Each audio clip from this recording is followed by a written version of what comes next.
Good morning, everyone. It is Monday morning, January 29th, 2024. So good to see you all this beautiful, beautiful Monday morning. Sound check. Can you all hear me okay?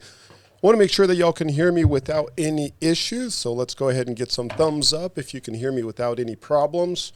Good stuff. Lots of thumbs up. Thank you all so very much for joining Monday Morning Touchpoint. Lots to go over this morning. Let's go ahead and get at it. First thing we're going to do is update the open house, number of open house opportunities over the past 7 days. The number comes in at 1,973, slightly lower than the previous week, which came in at 2,073. Let us go ahead and start updating the number of new listings. Before we do that, we're going to go ahead and update the number of pending listings for the previous few weeks.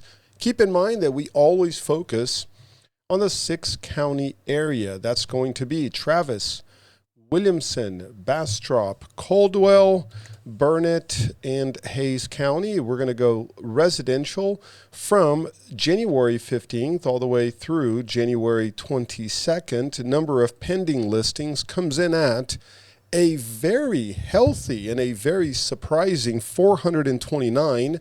That's going to give us a ratio of 0.91. Let us update the previous week. That's going to be from the 8th through the 15th. That's going to come in at 449. That is really exciting. That's going to give us a 0.87 ratio. From the 1st all the way through the 8th, that's going to be 362, 362. So Melanie is saying that the sound is a little bit off. Zoom had an update. And let us see right here. Let me lower this a little bit. Is this a little bit better? Can you hear me a little bit better? I also hear a little bit of a background noise. Okay, good stuff. So you can hear me a little bit better. Fantastic. Thank you for the sound check. I'm going to have to check some of the settings. Zoom does these updates every now and then that just absolutely just drives me insane because obviously we're about to go in a meeting and the sound is just a little bit off.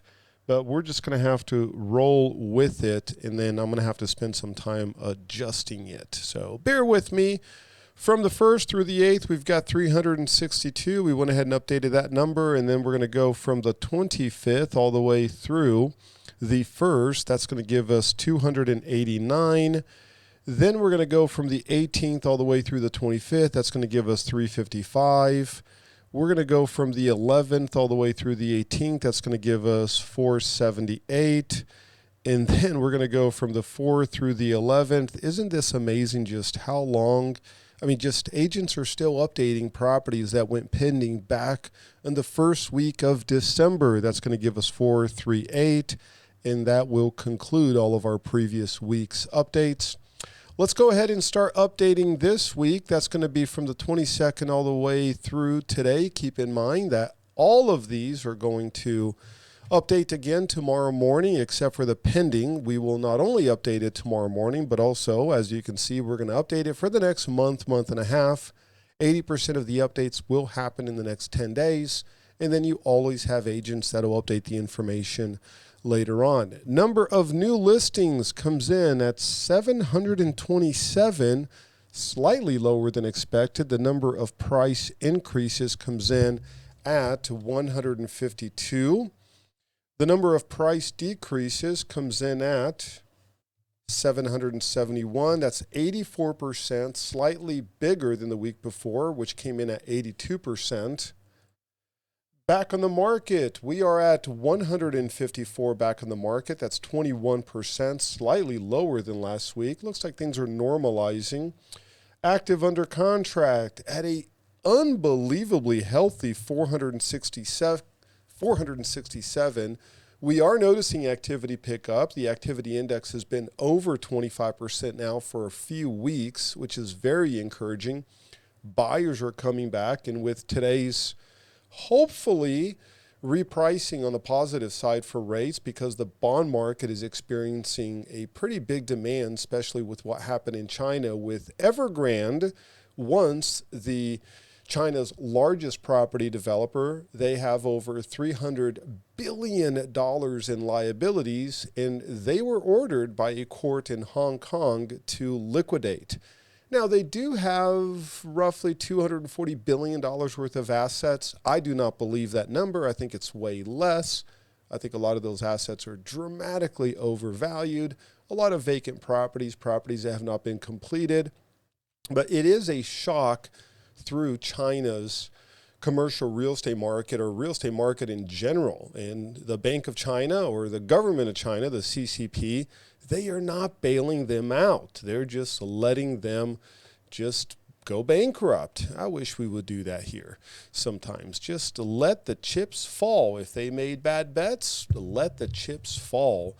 But that is what's happening. That is causing demand for U.S. Treasuries. And we all know that if there is an increase in demand for U.S. Treasuries, well, then what happens? The price goes up. If the price goes up, in turn, the yield goes down. And that is exactly what we're noticing happen here today. Number of pending properties. This is where you get to guess how many pending properties. Last week, 429. The week before, 449. But keep in mind, it tends to be lower than this when we were pulling this information here in our Monday morning touch point. Let's get 5 guesses. Melanie's coming in at 305. Very good guess. Let's get a few more guesses. Let's get 4 more guesses. How many pending properties? Melanie's coming in at 305. How many pending properties? 289. Very good guess. Sonia, 329. Pamela. We've got Bertina coming in at 330. Let us get one more guess, and then we are going to publish the number for everyone. 293. You all are very close. The number comes in at 283. Right off the bat, that's going to give us a 0.85 ratio, which is very encouraging. It is fantastic, really exciting to see a 0.85 ratio coming into our Monday morning touch point. Let's go ahead and compare this with the same week last year. And let's go ahead and review last week compared to the same week last year. Last week, January 15th through January 22nd, compared to January 16th through January 23rd. We had 25 additional listings come on the market. That is a 3.2% increase, 72 less price increases, 287 less price drops. 4 additional properties came back on the market. 32 additional properties were active under contract, but 119 less properties went pending. That is an 8.7% drop when you look at all the pending activity, active under contract plus pending. The ratio this year, last week this year, came in at 0.91, whereas the year before came in at 1.03. So far this week, the ratio is 0.85. That will increase. And I would say that that's going to increase roughly to the 0.95-ish or so. That's what we can expect. Last year, the ratio was exactly 1. So we are noticing a slightly larger buildup in inventory this year compared to last year, but I will take these 0.91s, 0.87, 0.85 all day long. Very healthy number. It is really good to see this level of activity early into the selling season. Let's go ahead and start updating the monthly information. We're going to start by updating the month of December of 2023. And let me go ahead and just get this updated on the search. We're going to go December number of pending. This comes in at 1,503, 1503. Let's see if there are any updates for the month of November. There should be just a few stragglers. That comes in at 1521. That stays the same. So last month, we had a ratio of 1.08 for December 2023, 1.03 for December 2022. So activity in December, when you look at the new listing to pending ratio, better this past year, 2023, compared to 2022. So 196 listings. When you simply take a look at this ratio, we're not using expired, we're not using withdrawn, we're simply looking at this ratio. We had a drawdown of 196 listings. That means that inventory decreased, and we can see that when we look at whether it's the activity index, type of market, all of the indicators show a decrease in the number of active listings. Most of that is going to be seasonal, but once again, I'll take that any day. Let's start updating the month of January. We are going to go January 1st all the way through the end of January. Number of new listings comes in at 2,907. January of last year, 3,053. Are we going to beat January of last year?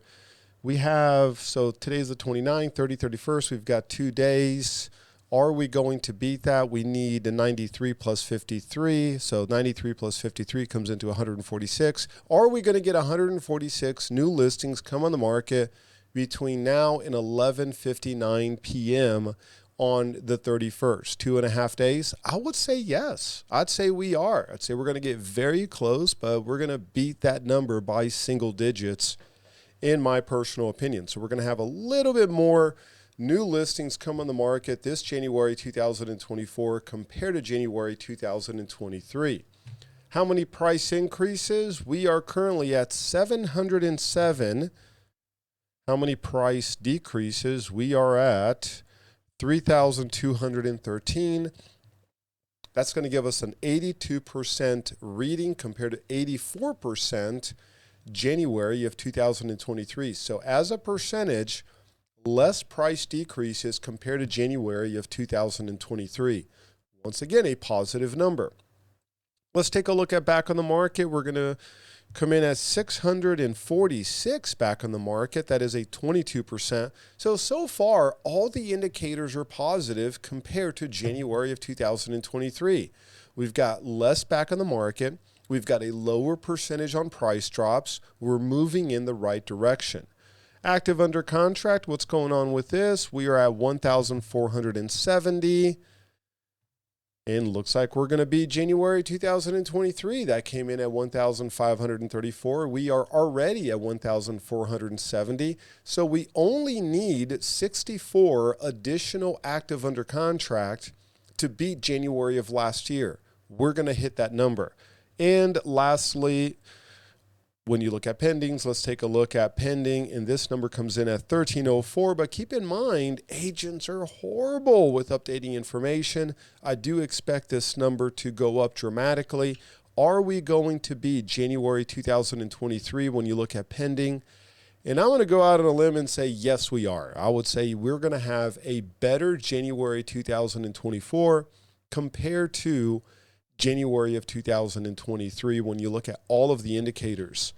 Let's take a look at closed. This number I would say is going to be slightly disappointing, but the only reason why is because anything that's closing for the month of January were properties that went pending in both November and December, and things did slow down November, picked up a little bit in December. We're having a really good January when you look at pending properties. So we're going to have a great February and March when you look at close. Close will always be a 30 to 60 day lagging indicator. Withdrawn properties, we're coming in at 526. And lastly, expireds, we're coming in at 267. Let's go ahead and compare the monthly. Month over month, we've had 891 additional listings come on the market. Month over month last January, we had 1,203. So we're at 891 right now. We're not going to beat that, but that's not a bad thing. So inventory is slowly creeping up. We are not seeing an explosion in inventory. Month over month, we've had 186 additional properties with a price increase, 444 additional properties with a price drop, 80 additional back on the market. Keep in mind, these are month over month figures. We're going to publish all of this information. Let me go ahead and just move this off the side so that I can get this all exported as a PDF. We can review some of these numbers as a PDF. We're going to go ahead and hit export, create PDF, and just give me 1 second so that we can get this published for you so that you can see the entire PDF, including all of the charts, the line graphs, and there we have it.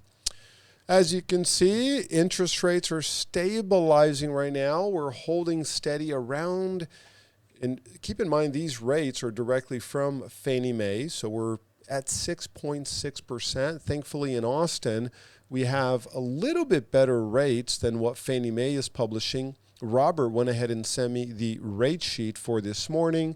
Let me go ahead and pull this up and see what's going on.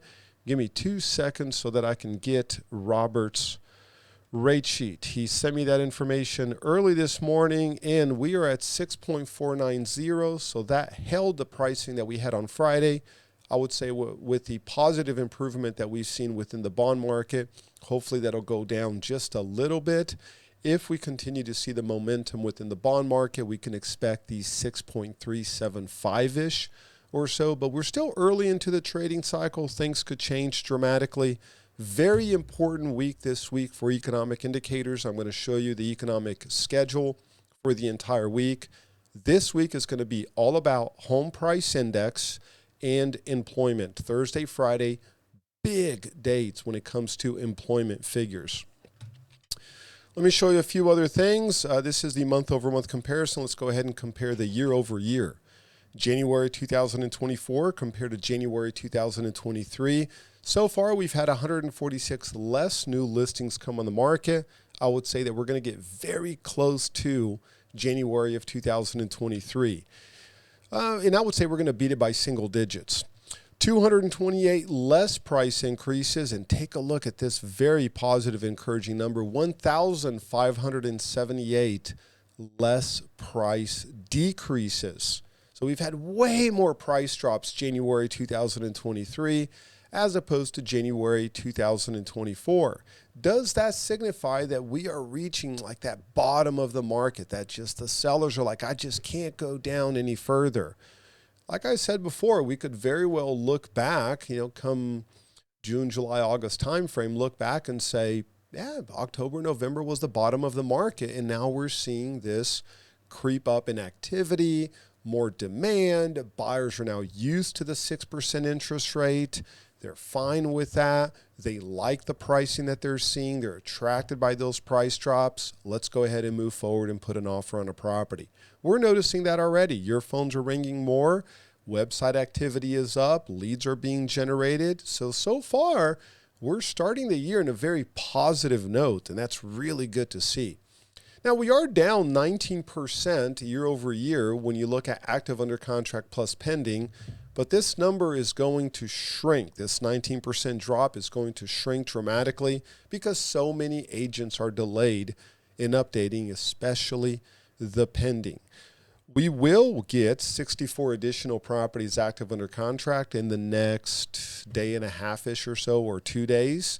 So that's going to be on the positive side. And when we continue to update this information, I'd say within the next 4 weeks, we're going to be positive on the 586. And therefore, as a percentage, in my personal opinion, that is going to be on the positive side. That's going to make 4 consecutive months with positive pending activity year over year, which is exactly something that we want to see. On the sold side of things, last month we were down 5.6%. So far this month we're down 15%. I don't see an environment where we're going to be on the positive side of this. It is going to be negative. It's going to be negative on the low single digits, and I would say under that 5.6%. 77 less withdrawn properties and 81 less expired properties, and that is the update year over year. So overall, you all, very, very positive. I'm excited to see this. The entire ratio so far for 2024 is at 0.768. Last year's ratio was 0.825. The year before that, 0.826. So even though it is down a little bit, I can expect this to settle around the 0.8. So we're going to have 3 years in a row with right around that 0.8, and that is healthy. That does mean that over time, inventory continues to increase just a little bit. When you add in expireds and withdrawns, we stay around that 9,000 to 10,000 inventory level. So far, very, very positive start for the year. Let's take a look at the bond market, see what's going on. We are down 3.1 basis points. The main reason why we are down, number one, Evergrande, the second the market opened, it opened with the yield absolutely plummeting because of what happened with Evergrande, because of the news that came in from China, the court in Hong Kong, mandating that Evergrande has to liquidate all of their assets in order to satisfy all of their debts. As news continues to trickle with what's happening there, it's only going to get worse because everyone thinks they have 240-ish or so billion dollars worth of assets.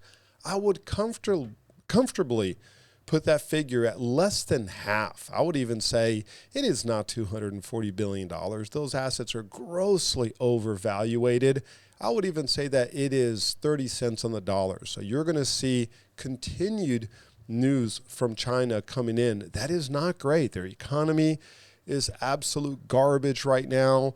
They're experiencing a very, very tough time with their economy, and it's going to continue to trickle down. Kevin said, I wonder how many sleepless nights that Hong Kong judge had before issuing the ruling. That's a very, very good point.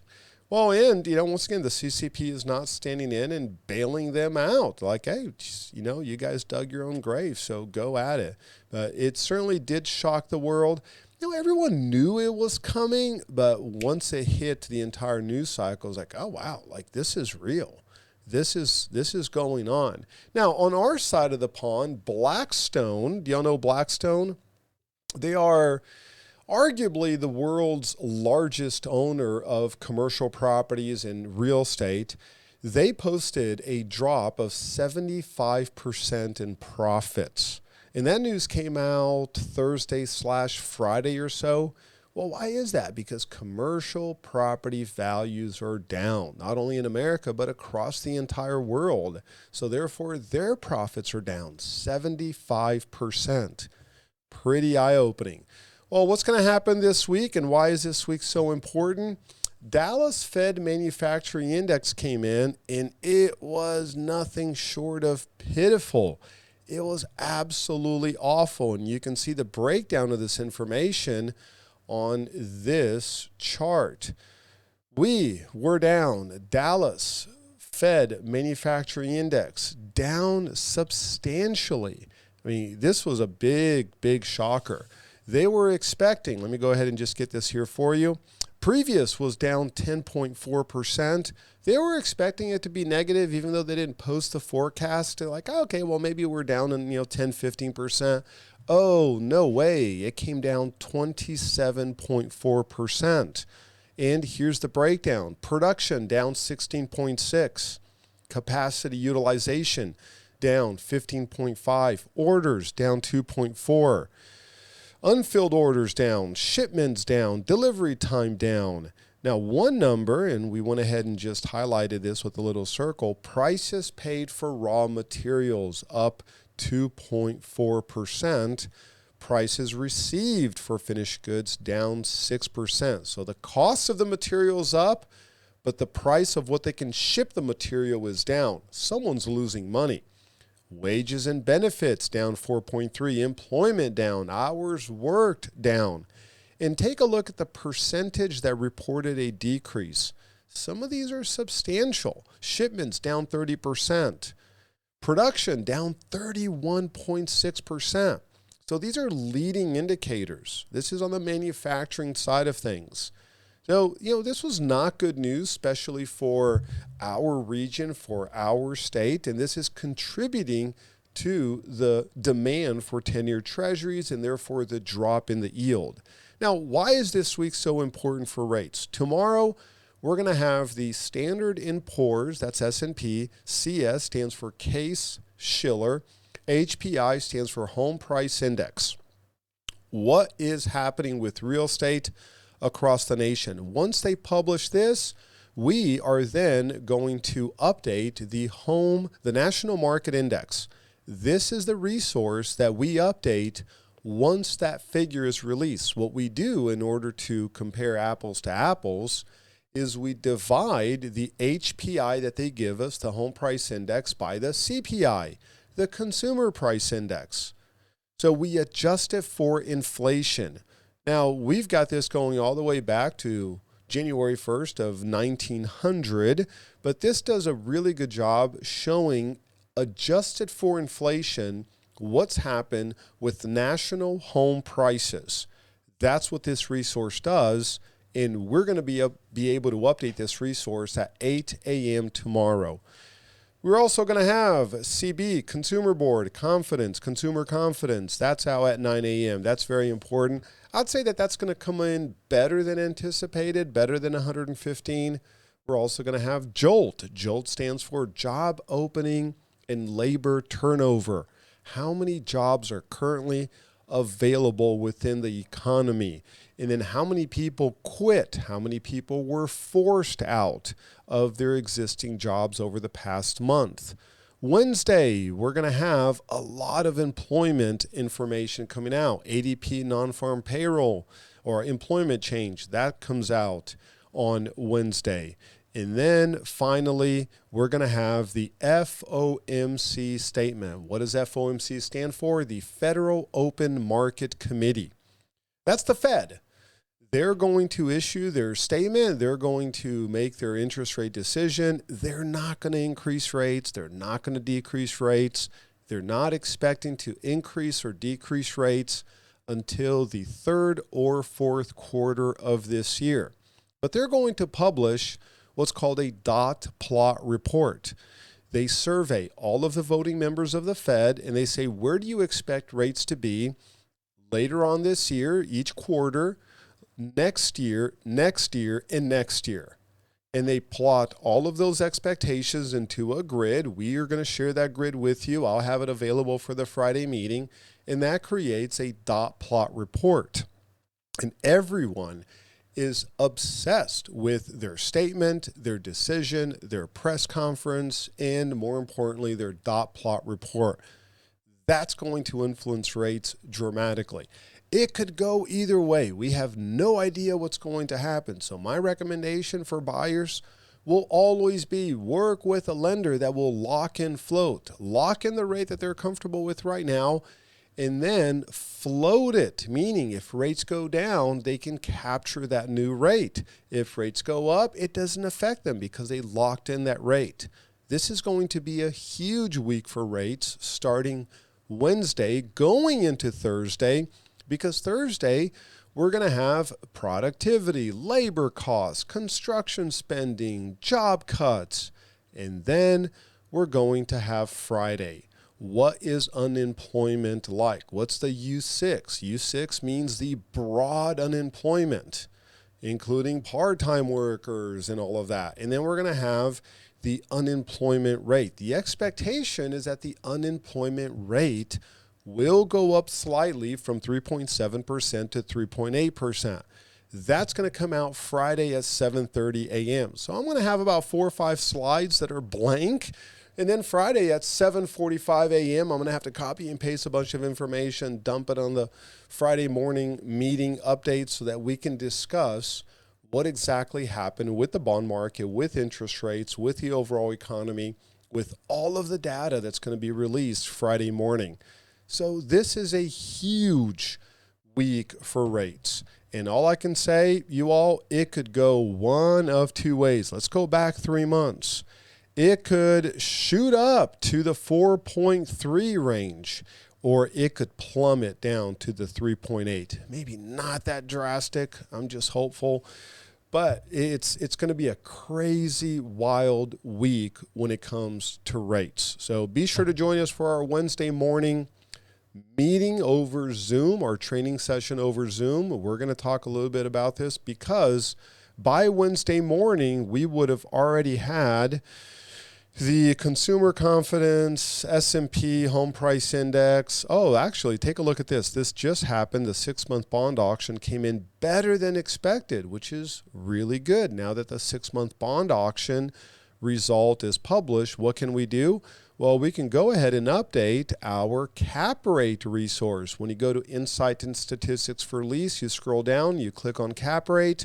We can now go ahead and update the cap rate information so that we can reference this 6 month as a, oh, what is going on here? Why is it making me do this? Oh, well, it looks like because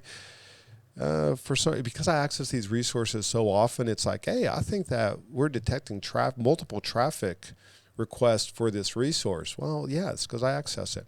Now that we have the 6 month yield, we can go ahead and update this right here, the desired cap rate. The previous desired cap rate was 5.206.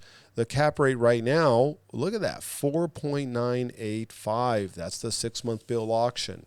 So that's very positive news. That is great news.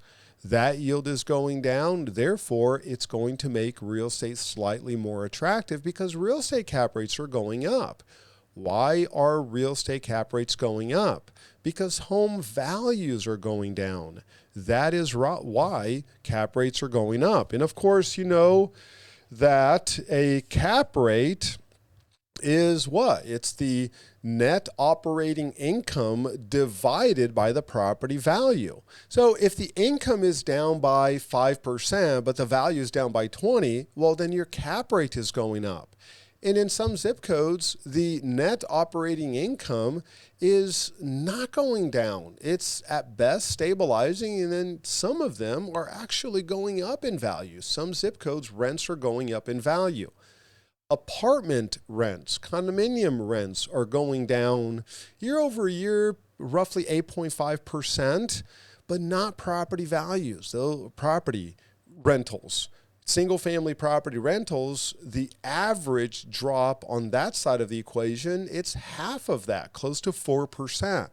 So property values are down way more than rental income as a percentage, and therefore the cap rate is up. I mean, we've got some zip codes that have very attractive cap rates, 78725. When you take a look at the NOI and you take a look at the median price, you've got a 6.07% cap rate. This is Friday's information, Friday data. That is very attractive. When the 6 month yield now is at 4.985, well, now it makes it attractive. I'd rather have tenants and toilets as opposed to a T-bill. So we're noticing a reversal on the cap rate, and you can see that we hit bottom right around the July timeframe, and now we're inching up. When do investors flood the market? When we reach that 1%, when we get into the yellow, right here, when we cross that 1%, that's the range. That's when investors start flooding back into the market. Now, some investors are going to start taking advantage of this run-up because that means that property values are down. They're going to ride this line up. They're going to get really good values right here, and then they're going to take advantage of that cap rate increase as they hold on to the property.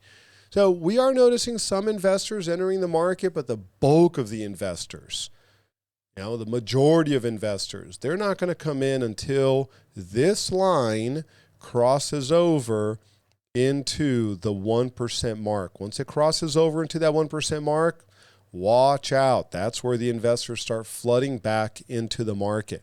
And we're inching our way towards that. And that's very positive. It's exciting to see that. I look forward to working with more investors. And we're noticing investors saying, hey, if you see a deal, please let me know. Well, that's why we publish the monthly top 100 opportunities.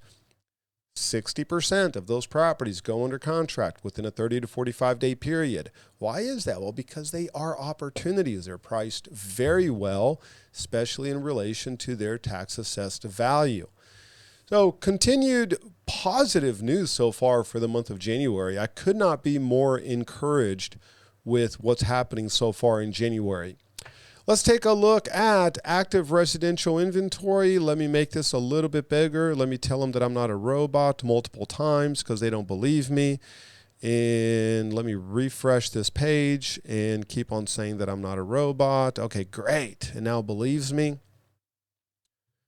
How many active residential listings are there this morning? There are 9,805 active residential listings. That's a drop of 3 from Friday. That is a weekly change of 142 on the negative. That is plus 98 on the month over month. So we got 1.01% month over month on active residential listings. That's a drop of 6% year over year. There are 3,738 pending properties right now. That gives us a activity index of 27.60%, slightly down from Friday. Now, what's happening with this is that as the month closes, why are pendings going down? Because they're closing. That's why they're going down. They are closing. So we can expect pendings to go down at the end of the month because those properties are now, the status is changing from what? Pending to closed. And in turn, we can expect the activity index just to slow down towards the end of the month because those properties are shifting towards a closed status. 3.44 months of inventory for the entire MLS. You can see months of inventory stabilizing around that 3.5, currently at 3.44. Activity index made a substantial and encouraging increase from the 22.8% range up to the current 27.60. Months of inventory stabilizing. And let's keep on going. Out of all the active residential listings, 47.3% of those have had a price drop. Out of the 9,805 active listings, 47.3% have had a price drop. Let's take a look at this chart really quick. 9,805 active residential listings. You can see that this number is stable. 3,738 pending listings. It bottomed out towards the second week of January. Now we're seeing a little bit of an increase, and because we're at the end of the month, it's holding steady.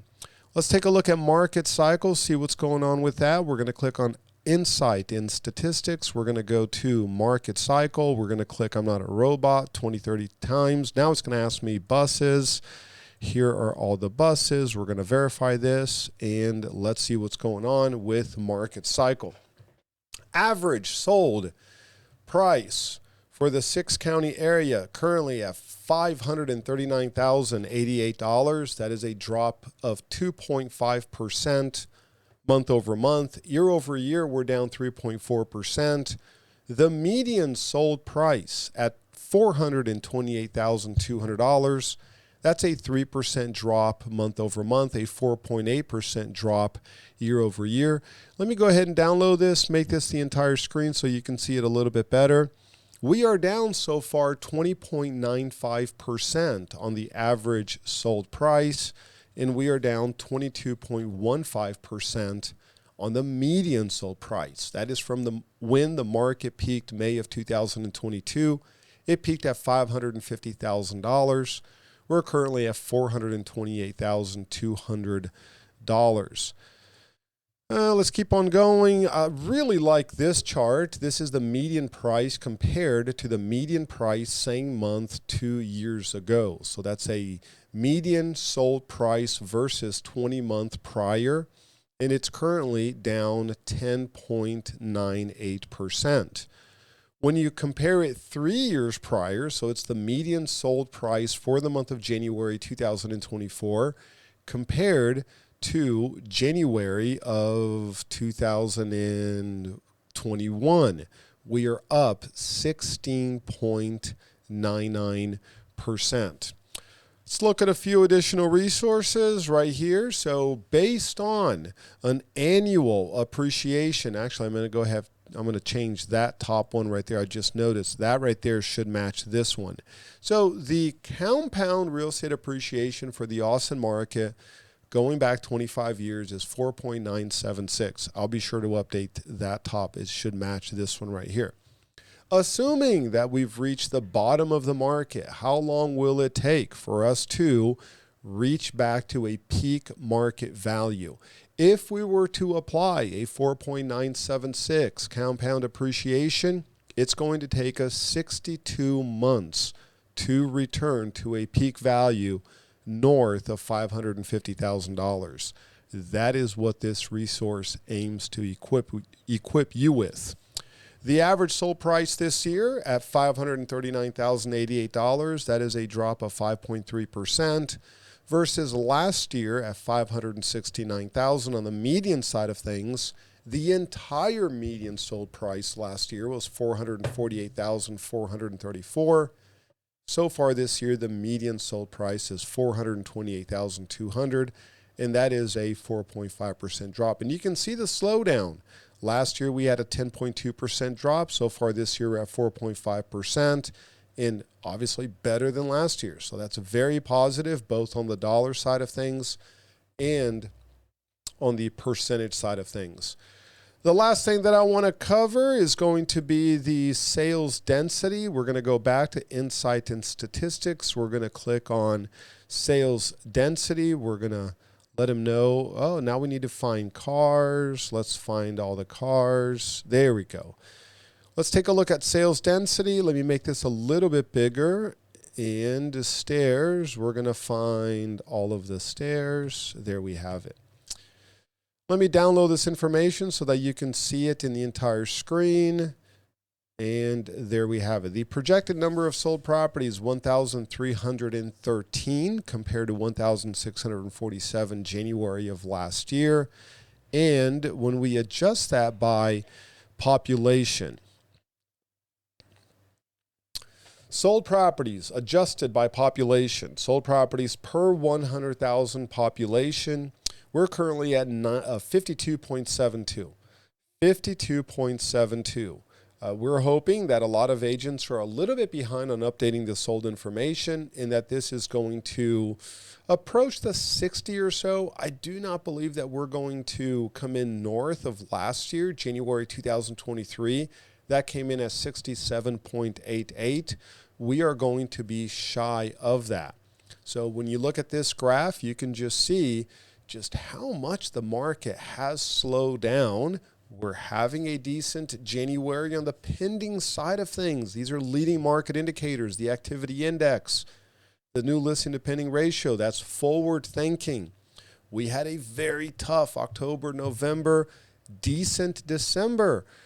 But a lot of the sold properties here in January, well, they went under contract October, November, some of them in December. And that's why we're noticing a low number on the sold side of things for January 2024. Currently 36% below average, adjusted for population. So it's a true apples to apples comparison.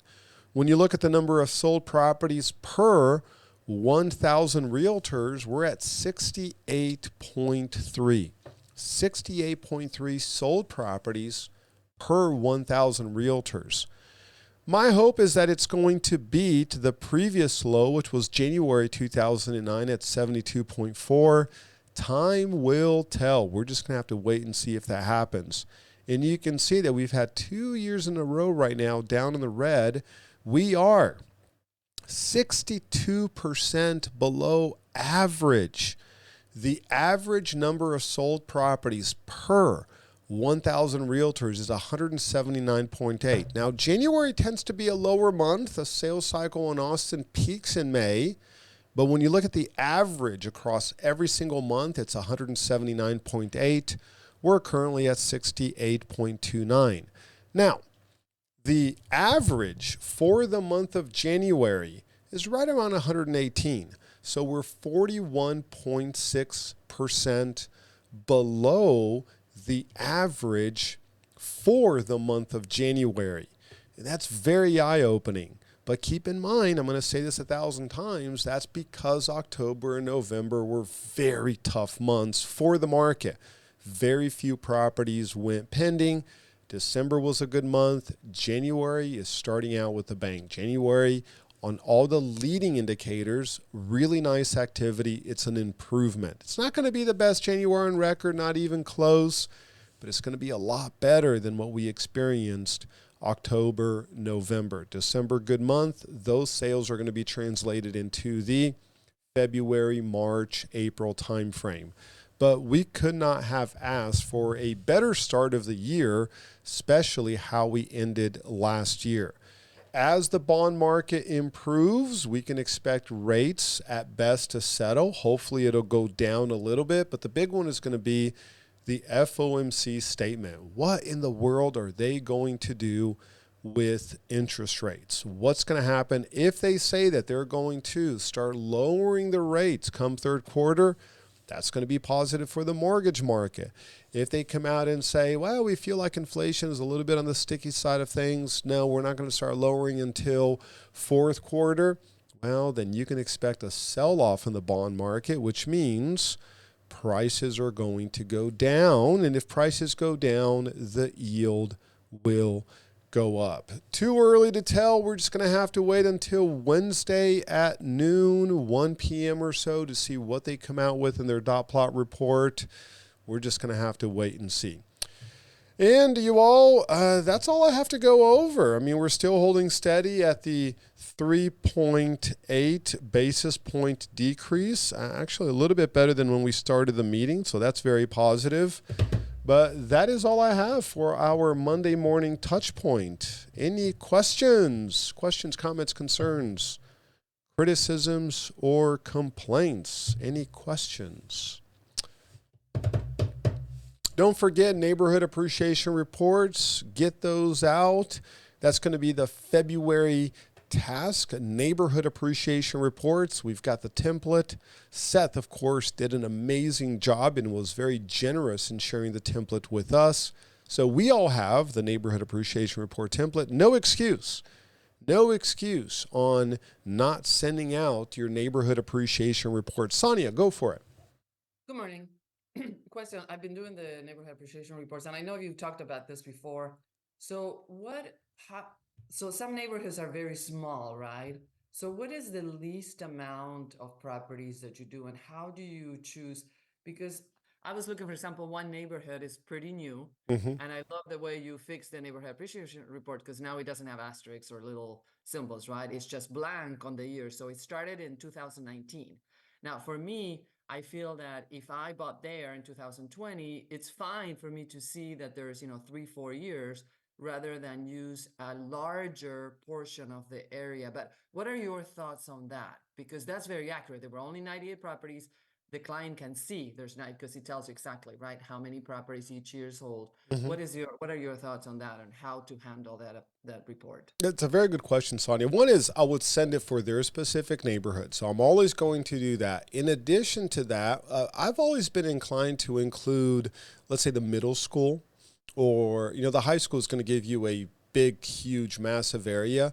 If the elementary school has already been established, it's been there for a while, it includes some like neighborhoods within the area that have been there for a while. I'll start with the elementary school. If I get, 1,000, 2,000 properties going back 10 years, I'm going to go ahead and include that. And then I'm going to make a note for that specific client, for that person in my database. This is why I'm doing this. You've got a newer neighborhood, but I went ahead and expanded this a little bit. I'm now including your elementary school, which includes, these 3 additional neighborhoods. And then, of course, the QR code is going to send them to the zip code appreciation analysis. So they're going to have all that information.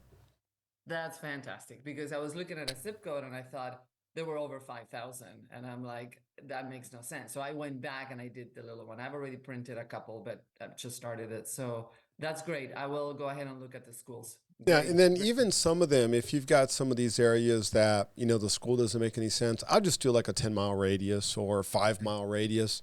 Whatever is going to give me that 2,500 property mark going back 10 years, that's going to be ideal. Okay, I have another question on that. What about, like, for example, I'm doing, have clients on the 78703 that they bought a condo. Okay, So their little condo regime, that doesn't give me anything. sure. And then when I did the '03 and I made it bigger, it's like a huge discrepancy with the price of the condo because it's a small condo. So they bought in the 500 and then the prices were a lot higher. So do I do the whole zip code and maybe include only condos, or Bingo. how? Yep, Yes. that is exactly what I'm going to do. Okay. Yeah, and if you take a look, let's go ahead and just get the MLS here going on this screen. So I'm going to, what's that? Let's do the zip code '03. Okay, so I'm going to go 01/01/2013 to 12/31/2023, condo 78703, and that's going to give me perfect 1,271.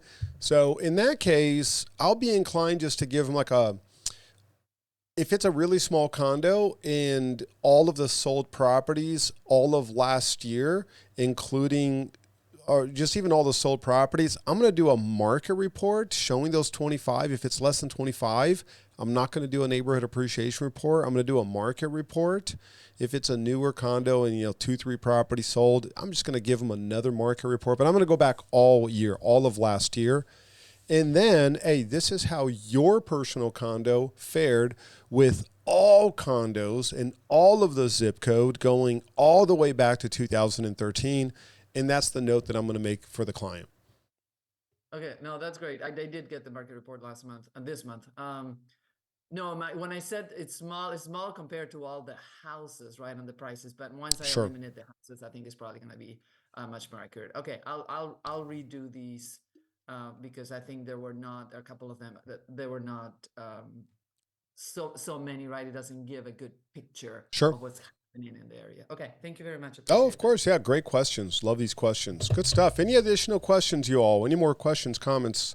Sonia alluded to this, and Melanie also wrote that through the chat. Dan fixed the formula, so it's much easier. Yeah, you don't have to refresh pivot tables. It just, the formulas have been updated, the formatting's been updated. We want to make things that are very efficient and easy for you to do and use, so you don't have to, back in the old days, you had to refresh pivot tables and all that. You no longer have to do any of that. So we made it very simple for you. Any other questions? Any other questions, comments, concerns, criticisms, or complaints? Any other questions? Dan, it's not related to the meeting. Do you want me to call you after or? Either way is fine. Okay, so that property that I mentioned, Yes. if we go under contract, what kind of inspection does one do for something that has only land value and the structures are pretty much a hot mess? And then the septic looked like a hot mess too. Yeah, I'm going to recommend exactly the same. If the property has been deemed uninhabitable, condemned, or whatever the case might be, I'm gonna tell the client the same thing. It's like, hey, are you going to have to completely demolish the property? What's going to be the cost of that? Go ahead and get that done during the option period. Does the property have any asbestos that you're going to have to get remediated, or you're going to have to get someone with a special license in order to remove the asbestos? Or all of those factors are going to be very important during the option period. But I'm still going to say, now, what if they just want to remodel the property? One person's definition of uninhabitable is slightly different than someone else's definition of uninhabitable. So it would be wise for the client. What about the sewer system? I mean, it's on septic. More than likely, if they're going to totally scrap that entire property and start over, they're going to have to put in a new septic system and all of that. But I'm never going to be the person that says don't do an inspection. If there's a structure there, I'm going to say, hey, if I were you, I would not only do all of the due diligence during the option period, what's going to be the cost to remove this property, get one of those companies that do that in during the option period and see what the cost is going to be. And if their desire is to preserve the structure, well, then, yeah, do an inspection. What exactly is going on with this property?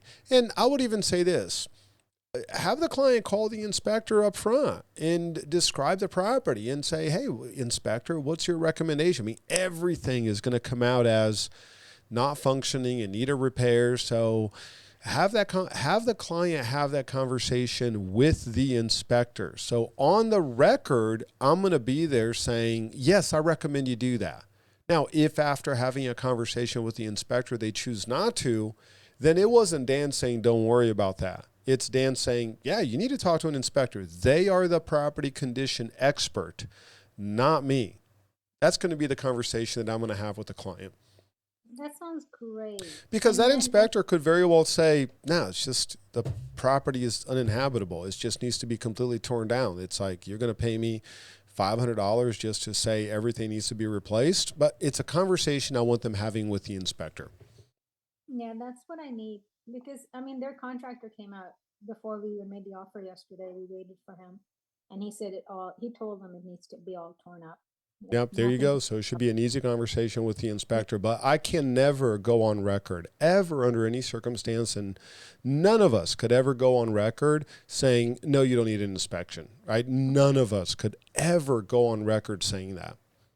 Okay, that's good to know. So I'm gonna formulate that email now Hmm. in case we do go under contract. Awesome. Fantastic. Oh, and one more question. As far as this restrictions, it's Del Valley. So I told them to reach out to the city, county thing, but is there anything else I need to tell them about what the deed restrictions are? Well, they're going to get the deed restrictions whenever title issues the exception document. So my recommendation would be to follow up with the title company and get that expedited. Say, we're in a time crunch. We've got X number of days option. I know that you guys have 20 days to issue the title commitment along with the exception documents, but is there any way that you can go ahead and just put a rush on that? If you can get all of those exception documents during the option period, in addition to that, the client can call Del Valley and ask them, what is your process for a property like this? That would be ideal. Okay, I'm on it. Thank you, sir. Absolutely. Congratulations on going under contract. Way to go. Well, it's not under contract yet, but Almost soon there. it is. Almost there. Thank you. Good Bye-bye. stuff. Very good question. I want to remind you all, tomorrow morning we have our mentorship meeting. Please be sure to join us. One of the topics that I'm going to discuss tomorrow morning, it's a topic that many of you all have heard before. It's personality selling. How can you discern your client's personality, and how do you adjust based on your client's personality? We have to understand our client's personality, and we have to learn how to read and discern our client's personality. For example, I'm more of a type A personality. I'm a quick decision maker. So look at the camera. If you're trying to pitch me on a product, or if you're selling me on a house, or whatever the case might be, and I cross my arms and I look a little bit like my eyes squint and almost look a little bit mad, are you losing the sale or are you gaining the sale? What do you think? It's like the myth of selling. Based on my personality, you all know me very well. If I cross my arm and I look almost a little bit mad, what's happening with me? You know, the myth is that I'm losing the sale. The reality is that I'm actually thinking about it deeply and I'm very interested. That's the reality. So we're going to talk about that. We're going to talk about the, personality selling. How do you discern someone's personality? Crossing your arm, this happens all the time when I'm looking at my daughter and she's playing. Like I've got my arms crossed and I'm looking at her intently, and she's had some of her teammates say, "Man, your dad looks mad." And she realizes, because she knows, she's like, "Oh, no, he's fine." I'm actually just like, "Man, way to go, kiddo. Like, that was awesome. Way to go." Now, other personalities might be like, "Yay, pom-poms and all that." Well, that's not my personality, right? That's not me. Like when I look serious, I'm oftentimes pondering. So we're going to talk about that. We're going to talk about the myths of selling in the context of real estate, and how do you discern your client's personality, and what are some of the myths that you just have to remove from your mind. So we're going to spend about 30 minutes or so tomorrow during our mentorship meeting talking about that. If you want to join us, it's always going to be live here in the office. Be sure to join us. Wednesday, we have our training over Zoom along with broker Q&A. We're also going to review the contract from last week. And then, of course, the Friday meeting. If there are no questions, comments, concerns, criticisms, or complaints, thank you so much for joining. Super appreciate it. Way to go, everyone. Super proud of each and every one of you. You are doing an amazing job. Thank you for joining us here today. I hopefully will see you tomorrow, or I'll see you over Zoom on Wednesday, or I'll see you in person on Friday. If you have any questions, let me know. Here to help. Otherwise, let's go ahead and hit it hard today. Hit it hard this week. And I will see you all later. Thank you all so much for joining. Really, really, really appreciate it, and have an absolutely amazing, fantastic day.